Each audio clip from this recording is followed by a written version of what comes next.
Bismillah, alhamdulillah, salatu wassalamu ala rasulih Muhammad wa ala alihi wa sahbihi ajmain. Assalamu alaikum, урматтуу илим сүйүүчүлөр. Жараткан Алла Таала улуу бадиу заман Мухаммад Саид Рамазан Бути айтмакчы рахимахуллах. Ушул жыйынга биз тамак ичели, бир көңүл ачалы же бир жана башка бир дүйнөлүк максат эмес, акыреттик максат үчүн, Кудай үчүн Алла Тааланы тааныйлы, Алланын динин үйрөнөлү деп жакшы ушундай бир ниетте чогулдук. Мындай мажлистер күнөөлөргө каффарат болот дейт Кур'ан хадистерде. Мына ушул мажлисибиз Кудай үчүн болуп күнөөлөрүбүзгө каффара болуусун бир Кудайдан тилейбиз. Өткөн сабакта Хикмат ибн Атуайла Сакандари рахматуллахи алейхи таандык баягы дуа боюнча болгон. Бадиу заман Мухаммад Саид Рамазан Бутыйдын берген түшүндүрмөсү менен. Анан бүгүн толуктап коебуз. Ошол айтып атат, Хикмат данышмандуулук бул тууралуу дуа менен талап болот экен да. Талап менен дуанын ортосунда чоң асман менен жерде ажырым болот экен. Анан адамдар кээ бирде дуа ордуна талап кылып алып эле, мен дуа кылбадым эле, кана мен дуам кабыл болгон, Алла Таала убада кылбады беле деп ушундай бир түшүнбөстүккө түшүп калат экен да. Ошого экөөнүн ортосуна ажыраткан эң биринчи нерсе бул жүрөк жана сезимдин ойго болуусу дейт. Дуа кылып атканда ошол тилиң менен эмнени айтып атасың, ошо менен сенин аң сезимиң, жүрөгүң, оюң, пикириң, жан дүйнөң жуурулушуп, анан өзүңдүн Кудай алдында чабалдыгыңды билип, каталыгыңды билип, ага болгон өзүңдүн чексиз муктаждыгыңды жарыялоо дейт да. Анан экинчиси, ошол дуадан алдын биринчи күнөөңө тоба кылышың керек дейт. Сен шефиңдин алдыңа барганда деле бир муктаждык туулуп калса, мындай бир түз эле качырып кирип барбайсың да. Мындай бир кечирим сурап, кечиресиз өткөндө шеф тура эмес иш кылып койдум деп өзүң мойнуңа алып деген, анысында Кудай Тааланын алдынан бир нерсени сурашан алдын, ошол Кудай алдында күнөөлөрүңө кечирим сурап, тоба кылып, истигфар айтып, анан сурагын дейт да. Анткени адам менен болгон мамиледе ушул нерсе талап кылынса, анан жараткан менен пенденин ортосундагы мамиледе канчалык болуш керек дейт да. Ошондуктан жашоодо мындай көп учурда өзүңө дуа кыла келгенде натыйжасы тез ишке ашканын көрөсүң дейт. Анткени сен жанталашып истигфар айтып, тоба кылып, садака кылып, Кудайдан кечирим сурап, даярданып анан суранасың да. Анан туугандарыңа, досторуңа, жамаатыңа, эл журтуңа дуа кылсаң, баягынын кабыл болгонун көп натыйжасын, таасирин көрбөгөн себеби эмне? Анткени сен алардын арасында деген тоба кылайын деген ой да жок, Кудайдан алыстап жүргөн, четтеп жүргөн, деги эле тоба ишине оюна келбеген адамдар толтура да.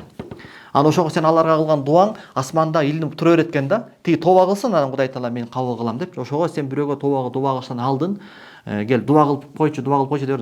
Пайгамбар айтат, макул мен сага дуа кылайын, бирок сен мага жардам бер дейт да. Мисалы, Саад ибн Абу Ваккас келип туруп, я Расулалла, сиз мага дуа кылып коюңуз, мен ар дайым дуам кабыл болгон, мустажабу дава, ар дайым дуам кабыл болуп турган бир адам болоюн десе, пайгамбар, "Всё, мен дуа кылып коем" деген жок. Дуа кылам, бирок сен мага жардам бер, арамдан сактан. Курсагыңды, кийимиңди, алкымыңды арамдан сакта деди.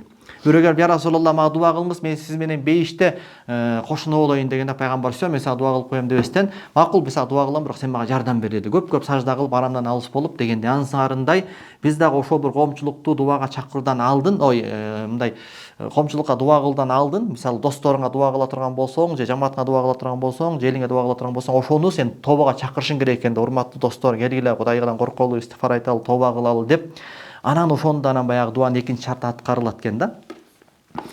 Анан башка баягы Кудай менен баш оорубаган, Кудай менен иши жок дегендей, бул дуа бул ибадат. Ибадаттын болгондо дагы чучугу. Ибадат деген бул эмне? Кудай Таалага өзүңдүн чексиз муктаждыгыңды жарыялоо да. Анан башыңа муктаждык иш туулганда, кыйынчылык келгенде, лишь бы ушул кыйынчылыктан кутулайын, ушул проблемадан арылайын деген гана ой болуп калган болсо, анда бул дуа болбой калат дейт. Анда баягы арабтардын макал элинде, араб элдеринде айтылган макал болуп калат дейт да, баягы сохибул хажа арану дейт. Муктаждык ээси жеңил ойлуу болуп калат дейт. Ал тек гана өзүнүн муктаждыгынын бүтүүсүн гана, проблемасынын арылуусун гана ойлоп калат дейт. Ошондуктан башка кыйынчылык келгенде, бадиу заман Саид Нурси рахимахулла айткандай, башыма кыйынчылык келди, проблема түштү, мусибат келди, демек өзгөчө ибадат кыла турган мезгил экен. Кудайга мен үнүм жете турган, Кудай менден адаттагыдан дагы өзгөчө бир ибадатты талап кылганга убакыт келиптир деп, кандай эле күндүн батканы, пенде шамдын убактысы болду, мага кулчулук кылгын деп убакыт келгендей эле жашоого кыйынчылыктардын келгендиги дагы Кудай Тааланын коңгуросу дейт. Пендем, мен сенден дагы тереңирээк мага жалынып жалбарууңду уккум келет деген бир ибадаттын убактысы дейт да. Ошого Кудай Таалага кой, муктаждыгымды жарыялап, кулчулугумду кылайын деген максат болбостон, тек гана ушул проблемадан кутулуп кетсем экен деген нерсе болуп калса, бул дуа болбой калат дейт. Бул талап болуп калат. Бул пенде менен пендеге болгон мамиле дейт да. Демек ушул эң негизги омурткасы болгон дуадагы сыр, биринчиси Ошол Кудай Таалага өзүңдүн муктаждыгыңды жарыялоо, берилип жан дүйнөң менен сезимдер менен ойго дуа кылуу адаттагыдай жөн эле мындай эл бата кылса эл бата кылып жаттап алган сөзүңдү автоматтык түрдө тилден айтып коюш эмес дейт. Экинчиси анан күнөөдөн алдын сураштан алдын тооба кыл дейт. Сураштан алдын тооба кыл дейт. Андан сырткары дагы эки сактана турган нерсе бар дейт. Биринчиси ошол мен дуамды Кудайым кабыл кылат, мен кандай заказ берсем точно ошондой кылып кабыл кылыш керек, ошондой сүрөттөө болуш керек дегенден сак болушуң керек дейт. Анткени себеби Алла Таала даанышмандуулугу менен сен сураган нерсенин копиясын дал өзүм берем деп вада кылган эмес дейт. Анткени себеби биз жаш баладан бетер баягы пенде болгондон кийин көп учурларда сырты жылтырак, ичи кылтырак болгон бир нерсени сурап алышыбыз мүмкүн дейт. А Кудай Таала өз даанышмандуулугу менен биздин акыбетибизге, дүйнө акыретибизге зыян болгондуктан, кой пендем бул сага зыяныраак деп туруп андан кайрылуусун берип коет дейт да. Ошого адам түшүнүп, машалла, бул жерде Кудайдын каалаганы болду деп наоборот ошого шүгүр кылыш керек дейт да. Анан дагы бул дуа кылганда сен бир максатты көздөйсүң дейт да. Ошол максатка Кудайым жеткирет дейт. Мисалы мисал келтирет, мисалы, Кудайым баланча орунга жетейинчи, ошол орунга жетсем менин баланча ой максат, түгүнчө тилектерим жетет, ишке ашат эле деп, ошол креслого, ошол орунга ээ болууну сен максат кыласың бактылуу болууңа. Мен ушул креслого ээ болсом, анан бол тилектериме, максаттарыма жетем деп ойлойсуң дейт да. Ошол максаттарыңа жете турган нерсени тек гана креслодо деп ойлойсуң дейт. Жараткан Алла Таала аны сенден алыстатып туруп, башка нерсе аркылуу ошол максатыңа жеткизип коет дейт да. Демек бул жерде именно себептерди эмес, сени максатыңа Кудайым жеткизип коет, сен каалаган нерседен жакшыраак кылып дейт. Же болбосо кимдир бирөө мисалы бир алым айтмакчы, Саид Нурси рахимахулла айтмакчы, эркек сурайт дейт, Алла Тааланын ордуна Мариямга окшогон аруу таза кыз берип коет дейт. Бул учурда мен деген эркек деп заказ бербедим, эмне кыз болуп калды айтылбайт дейт. Анткени себеби андан дагы көркөмүрөөк түрдө Кудай Таала эмне берди? Ага андан дагы таза, андан дагы такыба бир перзент берип койду да. Экинчи ката көптөн адамдар түшүп кала турат, кээ бир адамдар түшүп калат дейт. Экинчи ката ошондон да сак болуш керек. Бул жанакы дуанын шарттарын аткарып, Кудай Таалага тооба кылып, эгерде адамдардын акысына кол салган болсо, ошол акыларды өз элине кайтарып бергенден кийин, жана сезим жүрөк ойгу абалда, Кудай алдында өзүнүн чамалдыгын билип, бүжүрөйүп, Кудай алдында өзүнүн кулчулугун жарыялаган абалда дуаларды кылгандан кийин, анан түндөп күндөп дуанын натыйжасын күтө баштайт дейт. Түгүр сааттарды санап, мен тез убакытта ошол Кудайым менин дуамдын натыйжасын берсин деп күтө баштайт. Анан өзүнүн оюнда достаточно жетиштүү эле узун убакыт күттүм го, бирок менин талап кылынган дуамдын натыйжасы ишке ашкан жок деп жан дүйнөсү тарып, ааламага кең болуп, түгүл ичинен же сыртынан даттанып, мына мен дуа кылдым, менин дуам кабыл болгон жок деп айта баштайт дейт. Бул эмне? Бул адамды жан дүйнөсүн каптаган ошол жеңил ойлуулук дейт. Баягы өзүнүн көксөгөн максат, мүдө максат тилектерине жетем деп, ошондой бир чапкенедей жармашып, ошого болгон ушундай бир каалоосунун күчтүүлүгүнүн натыйжасында баягы адамды каптап алган жеңил ойлуулук дейт да. Качан менин дуам кабыл болот деп саат санап, мүнөт санап калганчы. Эми бул жердеги катанын диагнозу, орду эмне болуп атат ушул жерде десе, бул жерде катанын орду ошол адамдар дейт. Азыркы адамдын оорусунун диагнозун айтып атат да, жогорудагы тамсилдеги адамдын. Алла Таала буйруган дуа дейт, бул максатка жетүүгө себеп дейт, деп ойлоп алат дейт. Не деп алат экен? Ошол Кудай Таала мага пенде дуа кылгын деген. Кур'ани Каримде силердин жалынып жалбарган дуаңар болбосо, лаула дуаукум кул ма я'бау бикум робби лаула дуаукум деп келет да. Айткын, мен эгем силердин эмнеңерге көңүл бурсун, эгерде Кудайга силердин жалбарган дуаңар болбосо дейт. Сен байлыгыңа көңүл бурайын десе, байлыкты Аллах өзү берген. Суллуңа көңүл бурайын десе, аны өзү берген. Мансабыңа аны Алла берген, күчүңө аны Алла берген, бүт барын Кудай Таала берген. Демек Кудайым сен эчтекеңе көңүл бурбайт, лаула дуаукум, эгерге жалбарган ибадатыңар, дуаңар болбосо дейт да. Демек ошол Кудай Таала буйруган дуаны жогорудагы тамсилдеги адам бул максатка себеп деп ойлоп алат дейт. Мындайча айтканда, дуа кылыш качан бир муктаждык түшкөндө ошондо гана дуа кылыш керек, же болбосо башка кыйынчылык келгенде ошондо гана дуа кылыш керек. Анан муктаждык аткарылганда, кыйынчылык кеткенде дуага муктаждык калбай калат деп ойлойт. Ушундай ой адамды анан ошол дуа кылгандан кийин ушундай бир тынчсызданып, толкунданып, качан менин дуам кабыл болот деп ушундай бир жеңил ойлуу бир мамилеге баруусуна түртөт дейт. Анткени мындай учурда анан ошентип анан баягы бир канча убакыт өтүп дуасы кабыл болбой калганына өзүнүн оюнда ушу дуам кабыл болбой калды, жетиштүү эле убакыт деп терең ынанып келгенден кийин дуанын пайдасы жок турбайбы деп мындан ары дуаны улантууну токтотуп салат дейт. Баягы хадисте келет го, силердин дуаңар кабыл боло берет, пока мен дуа кылдым, Кудайым мен дуамды кабыл кылбай койду деп айтканга чейин дейт да. Ошол хадисти тафсирлеп баратат да, эмичи бул алымчы. Ошентип баягы адам, кайсы адам бул дуа деген башка муктаждык, башка кыйынчылык келгенде гана кыйынчылыкты арылта турган, муктаждык келгенде муктаждык чече турган гана бир максатты чече турган бир ортомчу, бир себеп деп гана түшүнүп калган адам баягы өзүнүн оюнда эсептеп, санап, анан бир канча убакыт өткөндөн кийин ошол менин муктаждыгым аткарылган жок, проблемам кеткен жок, дуамдын натыйжасы болгон жок, значит дуа кылыштын пайдасы жок экен деп туруп дуаны таштап салат дейт да. Ошентип бул пенде каяктан билсин, дуа бул максатка жеткире турган ортомчу себеп эмес. Дуа деген бул өзү максат. Дуа затында максат. Бул мындай ойго түшүп калыш, бул өтө чоң ката, атүгүл адамды өлтүрө турган, руханиятын өтө өлтүрө турган, акыретин талкалай турган чоң бир ката дейт. Кандай? Дуа менин мүдөмө жеткирүүгө ортомчу деп билиш. Жок, дуа кылуунун өзү максат. Дуа кылуунун өзү мүдө. Анткени бул ибадаттын түшү болуп жатпайбы? Тигил адам болсо, дуаны антип түшүнгөн жок. Башыма муктаждык келгенде дуа кылсам, болду. Дуанын кереги жок. Проблема келгенде дуа кылсам, аткарылса болду, дуанын кереги жок деп, ошого бир себеп деп гана ойлойт. Дуа затында турган бир ибадат, ал гоят, мүдө, ал ортомчу эмес.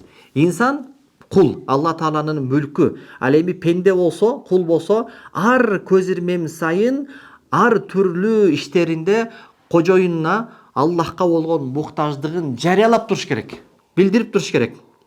Кул болуп кожоюнун алдында сен деп турса, аны менен тирешип турса, ал кайсы кожоюнга ал кул жагат мисалычы. Ошондуктан сен дагы, ошондуктан пайгамбар алейхиссалату вассалам инналлаха ла ягдабу ала абдин лам ядууху. Аллахка дуа кылбаган пендеге Аллах Таала наразы болот дейт. Ягдабу, ачуусу келет дейт Аллага дуа кылбаган инсанга. Эмнеге? Анткени ал кулчулугунан танып, өзүн беймуктаж көргүзгүсү келип атат. Аллах Таала жакшы көрөт, сүйөт, каалайт пендесин ар дайым Кудай Таалага жалбарып, муктаждыгын чагылдырып турусун. Ошондуктан хадис бар. Алла Таала пендеси дуа кылса, илхах, көшөрүп, көгөрүп дуа кылганын сүйөт дейт. Көшөрүп, көгөрүп дуа кылыш керек. Демек, пенденин милдеттеринин эң маанилүүсү кожоюнга болгон кулчулугун жарыялаш керек.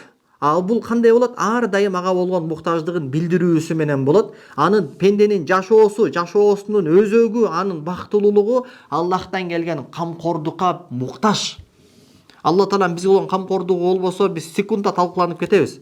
Айырмасы жок. Пенде кылып аткан дуасынын натыйжасы иш жүзүн ашканын көрсүн, көрбөсүн, пенденин максаты, мүдөсү ушул, ар дайым өз муктаждыгын жарыялап туруш керек. Дуам кабыл болсун, болбосун, ал менин ишим эмес. Менин ишим дуа кылыш керек.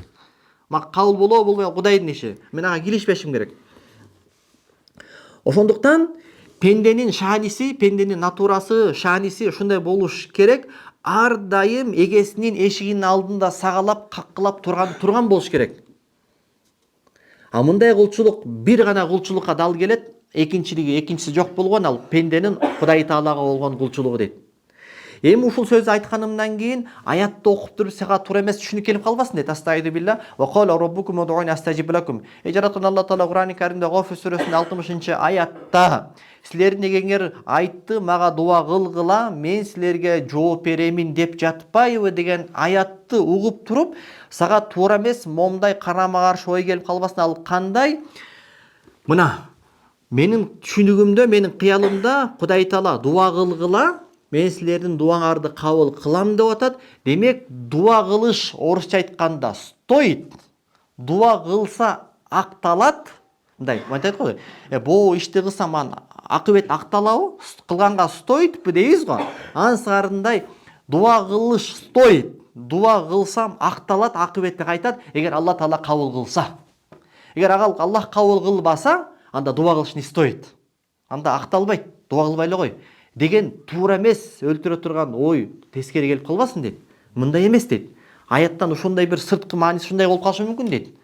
Дуа кабыл болсо дуа болот, кабыл болбосо анда не стоит дуа кылбай эле кой деген ой келип калбасын дейт. Эмнеге? Анткени аяттын мааниси мындай эмес дейт. Анткени бул аятта эки сүйлөмдүн ортосунда бул алака байланыш жок дейт, сенин оюңа келген азыркы алака байланыш. Эми дуа кылгыла, дуаңарды кабыл кылам, экөөнүн ортосунда кабыл кылуу деген алака байланыш жок дейт. Анткени себеби бул жердеги дуа кылгыла деген нерсени пенденин Кудай Таалага болгон кулчулугу ушуну талап кылат. Пенденин Кудайга болгон кулчулугу ошол дуаны талап кылат. Анткени себеби пенде сөзсүз түрдө өзүнүн адам чексиз муктаж да, сөзсүз түрдө бир нерсеге кул болот да. Ал Аллахты бактысын таап, Алланы тапса Аллага кул болот, болбосо нафсисине кул болот, же бирөөгө кул болот, же шефке кул болот, же Буддага кул болот, же баланчага кул болот, же таш тоого кул болот. Айтор, пенде анын фытратында кул болуу сезими бар, муктаждык сезими бар. Ошондуктан инсандын Аллага болгон кулчулугу ушул мага дуа кылгыла деген аятты талап кылат. Демек, Кудай Тааланын мага дуа кылгыла деген буйругу бул кандай буйрук дейт? Амрун мутлак гойру мукайят би хал дуна хал вала муртабит би шай би шарт дейт. Эч бир шартка байланбаган абсолюттук буйрук дейт. Яни пенделерим мага дуа кылгыла бир шарт менен, эгерде мен силердин дуаңарды кабыл кыла турган болсом. А эгерде мен силердин дуаңарды кабыл кылбай турган болсом, анда мага дуа кылбай эле койгула деп бир шартка байлаган эмес дейт Алла Таала. Бул мутлак, абсолюттук буйрук дейт.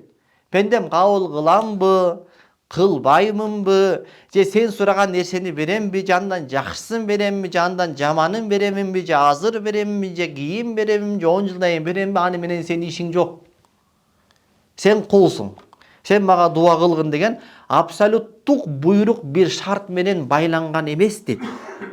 Бирок аяттын уландысында келген астажиб лакум, мен силердин дуаңарды кабыл кыламын дегени баягы Алла Таала мындай айтканда, кыргызча айтканда улуу башын кичик кылып, өзүнүн пенделерине болгон чексиз мээримдүүлүгү менен, пенделерге болгон чексиз жоомарттыгы менен, чексиз айкөлдүгү менен убада кылып жатат дейт. Мисалы, пенде менен пенденин ортосундагы шартта уже тигини милдеттүү түрдө аткарыш керек болуп калат да. Мисалы, мен кичинекей балама, балам, сен мени деген атоо де, мындан кийин папа дебе. Мен сен мени атакабай десең, мен сага ушуну берем десем, мен милдет, даже балам болсо да ошону милдеттүү болуп калам да. Ошол балам эгерде мени аталаса, папа дебей, мисалы да. Ошол айтылган нерсени беренге мен милдеттүү болуп калам. Эми толук кандуу өзүң сыяктуу балагатка жеткен бир киши биякта турсун, мисалы, шартташканда, ошол шартталган нерсени аткарылса береңе милдеттүүсүң да.